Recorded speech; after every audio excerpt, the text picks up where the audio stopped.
আজকের ভিডিওতে আপনাদের সঙ্গে শেয়ার করব কিভাবে ব্যায়াম ছাড়াই এক মাসে 8 থেকে 10 কেজি ওজন কমাবেন। তাছাড়াও ডায়েটের অনেক মজাদার হেলদি রেসিপি আজকের ভিডিওতে শেয়ার করব। আপনাদের অনেক রিকোয়েস্টে আমার 21 কেজি ওজন কমানোর জার্নির পার্ট 3 নিয়ে চলে আসলাম। আসসালামু আলাইকুম, hello everyone, this is Sylvie and I am from SRS stories. I hope you all are doing good. তো প্রতিদিনের মতো আজও ঘুম থেকে উঠে প্রথমে চিয়া সিডটা খেয়ে নিলাম, তারপর আমি আমার ব্রেকফাস্ট বানাচ্ছি। আজ ডিমটাকে একটু অন্যভাবে করেছি, লাইক ওয়াটার পোস্ট টাইপের। প্রতিদিন সিদ্ধ খেতে ভালো লাগে না, তাই আজ একটু ভিন্নভাবে করলাম। এর সাথে নিয়েছি শসা, কিছু কাঁচা ছোলা আর 2টা আখরোট। উপরে আমি একটু পিঙ্ক সল্ট দিয়ে দিয়েছি। ভিডিওটা সম্পূর্ণ না দেখে সবাই উল্টাপাল্টা কমেন্ট করা শুরু করবে না দয়া করে। প্রতিদিন কিন্তু শরীর একই নিয়মে চলে না, শরীরেরও প্রয়োজন রেস্ট নেওয়া। যদি আপনি ওজন কমানোর চেষ্টা করেন তবে সপ্তাহে 7 দিনই ব্যায়াম করার প্রয়োজন নেই, সপ্তাহে 5 থেকে 6 দিন করলেই হবে। সেরকমই একটি দিন ছিল হচ্ছে আজ আমার। আমি কিন্তু তেমন কোনো স্পেশাল খাওয়া দাওয়া দেখাই না, যেটা কিনা একদম কষ্টসাধ্য। আপনাদের অনেক কমেন্ট আসে আমার কাছে, আমি জাস্ট একটা কমেন্ট শো করলাম। আমার ভিডিওগুলো রেগুলার ফলো করলে আপনার জন্য ডায়েট করা অনেক ইজি হয়ে যাবে। তারপর 12টার দিকে আমি খাওয়ার জন্য রেডি করলাম। আমার জন্য একটি চিয়া পুডিং টাইপের ম্যাঙ্গো দিয়ে,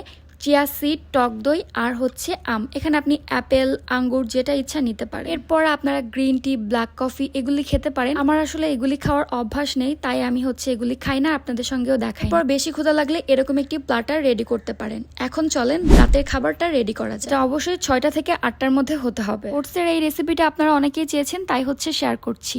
আমি এখানে ওটস নিয়েছি পরিমাপ মতো, একদমই লো ফ্যাট মিল্ক নিয়েছি, চিয়া সিড নিয়েছি। আমি চিয়া সিডটা না আগে থেকে ভিজিয়ে ফ্রিজে রাখি, যাতে আমি ইনস্ট্যান্ট খেতে পারি যখন ক্ষুধা লাগে। তারপর এখানে অ্যাড করছি মধু আর হচ্ছে সিজনারি ফ্রুটস। আমার কাছে এখন আম আছে, তাই আমি আমই খাচ্ছি। আপনারা চাইলে অন্যান্য ফ্রুটসও এখানে অ্যাড করতে পারেন। যারা আমার 21 কেজি ওজন কমানোর জার্নির পার্ট 1-2 দেখেনি, তারা 3 কিছুই বুঝবেন না। আমি এই ভিডিওর কমেন্ট বক্সে পার্ট 1-2 লিঙ্ক দিয়ে দিব। আপনাদের যাদের ইচ্ছা দেখে নিতে পারেন, এটা একান্তই আপনাদের বিষয়। এই তো আজ এ পর্যন্তই। I hope you guys enjoy this video and let me know in the comment যে পার্ট 4-5 চাও কিনা। ওকে, আজ এ পর্যন্তই। Thanks for watching. আল্লাহ হাফেজ।